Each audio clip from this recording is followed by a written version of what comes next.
Hi again everybody, welcome back again di Altcoins Update. Guys, kita mau bahas sedikit tentang Sui karena recently di Telegram kita ada sempat ngebahas juga tentang seputar Sui. Ya ada beberapa kali update dan breakdown yang saya berikan di sana. Jadi so far Sui di sini memang memiliki struktur yang masih dalam keadaan bullish untuk lower time frame-nya. Tapi tadi kita sama-sama ngelihat ya Bitcoin sedikit aja koreksinya, cuman dari 30.300 kayaknya ya turun sampai ke 29.500-an. Tapi teman-teman bisa lihat ya, rata-rata altcoins itu dropnya lumayan masif ya, terutama yang besar-besar nih kayak Matic, LTC ya, Solana, Doge ya, tuh turunnya lumayan agresif lah ya teman-teman sekalian. Nah, jadi kita mau bahas sedikit tentang progres daripada Sui. Tapi before kita mau discuss nih teman-teman, mungkin saya pengen ngelurusin beberapa hal ya. Saya ngelihat beberapa di komen video Bitcoin terakhir itu sebenarnya cukup unik. Jadi ini ya teman-teman ya, apa yang terjadi kalau XRP bullish? Biasanya kalau XRP bullish BTC koreksi. Ya ini fakta ya. Hari ini banget kita ngelihat XRP itu sempat hijau ya. Setelah hijau ya, sebenarnya kemarin sih hijaunya ya. Setelah kemarin hijau, ya masih kemarin ya, tapi tadi siang sih, tadi pagi lebih tepatnya. Setelah XRP hijau, akhirnya Bitcoin for the first time ada koreksi major ya. Kita nggak ngomong dia bener-bener down nih, tapi setidaknya Bitcoin mulai koreksi setelah XRP ngepump ya. Jadi teman-teman percaya atau enggak, ini mitos atau fakta, yaitu kembali ke kepercayaan masing-masing teman-teman ya. Nah, komen berikutnya, Kevin pasang short dan rugi ya. Powell bilang crypto aset aman kemarin, kok nggak dibahas ya. Sebenarnya soal Jerome Powell saya pikir ini nggak terlalu impactful buat market, karena sejauh ini sentimen dari BlackRock itu lebih powerful. Dan sekedar mungkin untuk apa ya, kalau saya bilang ya, mungkin untuk clarified ya, untuk apakah saya pasang short dan rugi. Well, let me give you guys a hint ya, terkait dengan posisi yang saya ambil. Ini bahkan GBP Japanese Yen ya, kita ada ambil posisi dan posisinya adalah buy atau long ya. Before tadi akhirnya pump cukup signifikan, update sekitar jam 4 dan ya itu satu long teman-teman ya. Itu ada satu long. Kemudian let's take a look again. Matic baru banget tadi malam kita inform ya. Ya kita bisa ngelihat di sini posisinya juga sama long ya. Jadi yesterday jam 12 siang itu berarti tadi siang posisi long pada Matic, dan saya udah taking profit juga 50% ya. Sisanya mungkin kayaknya harusnya kena stop loss di break even ya, ini untuk yang si Matic. And we have another one, Solana juga long ya. I'm currently up about 6R ya, only with 0.5% risk, profit cukup signifikan. Ini juga saya update ke teman-teman before Solananya ngepump. Jadi memang beberapa hari lalu kita sempat bahas di sini Solana, kalian bisa lihat ya contoh trading plan-nya, kenapa saya eksekusi, kemudian saya buy dan ya naik dan lain sebagainya. And then kita maintain posisi sampai akhirnya posisi cukup signifikan. Saya bilang di sini, maka plan untuk nextnya adalah waiting for rejection to get a best opportunity untuk short, but not for now. Karena so far struktur masih bullish, dan terakhir Solana saya posisinya profit. Oke, ini juga long.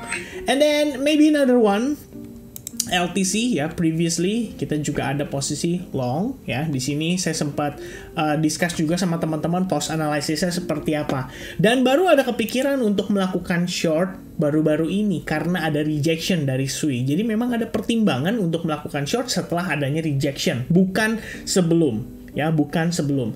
Sui posisinya masih lebih menarik untuk short setup sebetulnya, tapi struktur masih oke dalam mendorong harga untuk rebound kembali. Saat ini kita testing ke EMA 21. Maybe untuk yang berencana long bisa dipertimbangkan bila ada setup menarik. Meanwhile untuk yang berencana short, saya pikir di 4 jam mulai terlihat ada rejection yang signifikan. Break struktur baru plan untuk short bisa dijalankan ya. Jadi udah cukup clear apakah saya sedang nge-short?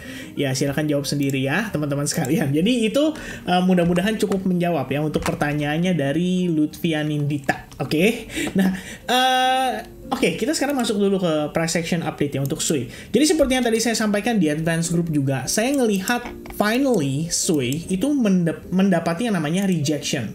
Seperti yang teman-teman bisa perhatikan di sini. Oke, indikator ya, drawing aja. Ya kita bisa lihat di sini, for the first time setelah penguatan yang terjadi beberapa waktu lalu. Ini sebenarnya nggak first time banget sih.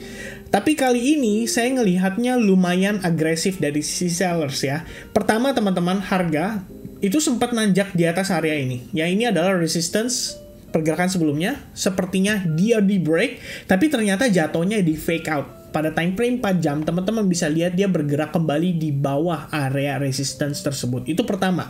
Kedua, candle konfirmasi pada sekitaran jam closing jam berapa ini? Harusnya jam 3 sore ya, bukan jam 3 lah. Ini harusnya closing sekitar jam 7 karena di sini closing jam 11 dan di sini harusnya closing jam 3 pagi. Ya, berarti bener ya, sekitar jam 7 malam ini candle close-nya menunjukkan ada konfirmasi atas rejection atau fake out yang terjadi sebelumnya.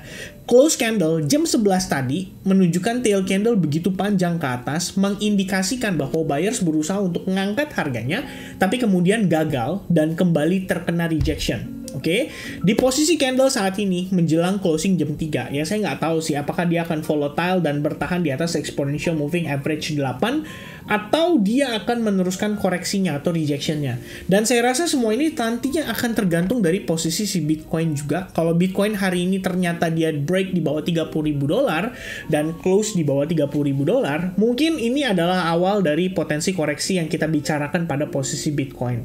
Dan sementara untuk token seperti SUI sendiri dan altcoins lainnya harusnya akan terkoreksi lebih parah karena kembali lagi Bitcoin dominance itu menguat lagi. Anda bisa ngelihat Bitcoin dominance sudah mulai mantul lagi. Jadi memang proses yang tadi sempat kita mention juga di Telegram di sini memperlihatkan ya bahwa koreksi ini sifatnya menurut saya cukup temporary ya. Kalau kita lihat turun testing EMA 21 dan kayaknya nggak lama dia mulai rebound ya. Ini kalau kita lihat di sini let's take a look on 60 minute ya, 1 jam. Testing lewat dikit and then dia mulai rebound. Nah, kalau misalkan dia bisa maintain di atas EMA 8 dan 21, bahkan kalau teman-teman lihat di sini, ini kan adalah area resistance ya sebelumnya, menjadi potensi support. Nah, ini kan berarti kita berbicara soal possibility yang bisa terjadi pada altcoins. Harusnya kalau Bitcoin dominance-nya nanjak dan Bitcoin-nya terkoreksi, rata-rata altcoins kemungkinan akan tertekan. Nah, pada case SUI, itu yang jadi pertimbangan saya. Ini bisa dikatakan belum break ya. Kita berarti masih bertahan di bawah area psikologis $0.85 ya pada SUI. Nah, kalau misalkan ngelihat dari 1 jamnya sendiri, akhirnya kita melihat SUI kembali bergerak di bawah exponential moving average 8 dan 21. Ini setelah percobaan kesekian. Anda bisa lihat di sini ada 1 kali tes, 2 kali tes, dan ini adalah yang ketiga. Pertanyaannya adalah apakah yang ketiga akan menjadi lucky charm-nya dan dia akhirnya masuki fase koreksinya. Nah, kalau misalnya teman-teman ingat di Telegram pun saya sampaikan di sini. Ya, for me, no short until SUI breakdown dari demand zone. Demand zone-nya nih yang saya tandain dengan DZ, dan Anda bisa lihat di sini. DZ-nya udah break atau belum? Nah, itu teman-teman silakan menjadikan itu sebagai salah satu pertimbangan. Kalau Anda pengen berencana melakukan short pada SUI, mungkin pertimbangan pertama adalah apakah dia berhasil break dari demand zone ya. Buat teman-teman yang mungkin lebih advance, kalian bisa mempelajari dari price action-nya sendiri. Seperti apa sih yang ditunjukkan price action-nya? Apakah dia terfake out di level tertentu? Apakah dia mendapati adanya rejection dan lain-lain? Nah, itu mungkin bisa menjadi satu faktor indikasi awal. Ya, jadi kita ngelihat indikasi awal dulu nih, step 1-nya seperti apa, and then kita maju ke step berikutnya. Step berikutnya tuh apa? Yaitu mampu nggak dia breakdown dari struktur. Kalau misalkan dia nggak mampu, gimana plan-nya untuk memitigasi? Nah, ini buat yang mungkin udah lebih next level lah kalau kita bilang gitu ya. Jadi kita bisa ngelihat juga dari momentum candle, dari pergerakan ya pokoknya dari pergerakan candle ya, kita bisa identifikasi dari situ sebetulnya. Dan pada akhirnya setelah kita melihat progress exponential moving average juga, itu bisa menjadi salah satu faktor pendukung lah dari possibility untuk si SUI ini mengalami pelemahan terhadap momentumnya. Jadi setidaknya saya nggak bilang di sini dia akan langsung totally breakdown seperti ini ya, tapi setidaknya teman-teman dari proses yang sudah ada kita ngelihat dia mampu create higher high, tapi higher high yang diciptakan itu tambah lama tambah melemah. Baru aja terakhir dia create higher high cukup signifikan, tapi langsung U-turn dan kembali lagi testing terhadap demand zone-nya. Ya so far sih kita bertahan di sana. Tapi kalau misalkan dia berhasil breakdown dari sini, oke, berarti kita tahu ya bahwa ada possibility untuk SUI itu kembali terkoreksi terlebih dahulu. Ya mungkin kalau lihat dari progresnya sejauh ini, ya bisa aja ini adalah progres dia koreksi untuk mencari higher low-nya. Jadi tetap kita ngelihatnya proses kalaupun dimanfaatkan untuk short, ini jatuhnya untuk quick trading aja. Jadi kayak kita trade ya istilahnya memanfaatkan proses koreksinya. Dan kalau misalkan nanti kita melihat ada setup yang ideal kembali untuk melakukan long, selama Bitcoin nantinya masih dalam struktur bullish dan selama faktor yang lainnya ya altcoins terutama seperti Ethereum juga kita lihat masih bisa dalam keadaan bullish, maka bukanlah tidak mungkin untuk Sui kembali untuk rebound juga. Cuman saat ini kalau misalkan terjadi koreksi sekalipun, saya sih ya cukup yakin lah ya minimal ada testing lah terhadap area-area seperti level support resistance sebelumnya. Misalkan di sini adalah area resistance dan di sini adalah area support. Ya probably kalaupun pullback dia testing terhadap bagian bawah dari rising wedge-nya. And then nanti kalau teman-teman ngelihat ada rejection atau ada reaction dari buyers-nya lagi, kalian mau follow up untuk long-nya kembali, menurut saya itu juga cukup ideal. Oke? Jadi teman-teman sekalian, kalau misalkan untuk Sui ya, untuk lebih terkonfirmasi, teman-teman mungkin boleh pertimbangkan untuk menunggu adanya breakdown dari either itu demand zone atau dari trendline yang terbentuk ini. Kalau misalnya teman-teman merasa di sini cukup confident, sebetulnya dari price action seperti candlestick formation-nya aja tuh sudah menunjukkan adanya indikasi awal ya. Kita bisa lihat dia turun ya, double candlestick confirmation di time frame 4 jam. Habis itu candle berikutnya retestnya juga membentuk yang namanya tail candle, which is ada rejection ke atas. Dan candle nanti jam 3 ini harusnya bisa menjadi konfirmasi kita. Kalau misalkan breakdown pada beberapa candle berikutnya seperti nanti di sekitaran menuju ke jam 7, ya itu harusnya menjadi konfirmasi yang lebih ideal lagi, memperkuat probabilitas untuk Sui kembali terkoreksi lebih jauh. Oke? Ya sejauh itu yang menjadi pertimbangan saya untuk saat ini. Saya pikir Sui secara overall ya kita bisa lihat progresnya tuh cenderung slow, dan ini artinya money flow-nya tuh belum ke sana gitu ya.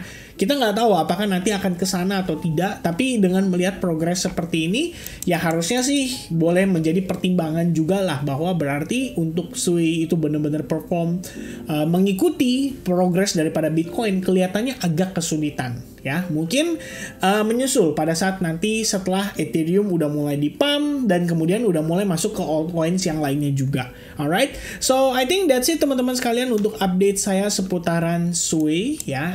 Nanti untuk update-nya di Telegram mungkin besok ya baru akan saya update kembali. Kita lihat nanti apakah dia mampu breakdown dari demand zone atau tidak. Dan kalau misalkan nanti mampu, progresnya seperti apa, nanti kita akan update kembali di grup Telegram juga. So make sure kalian gabung juga ke sana.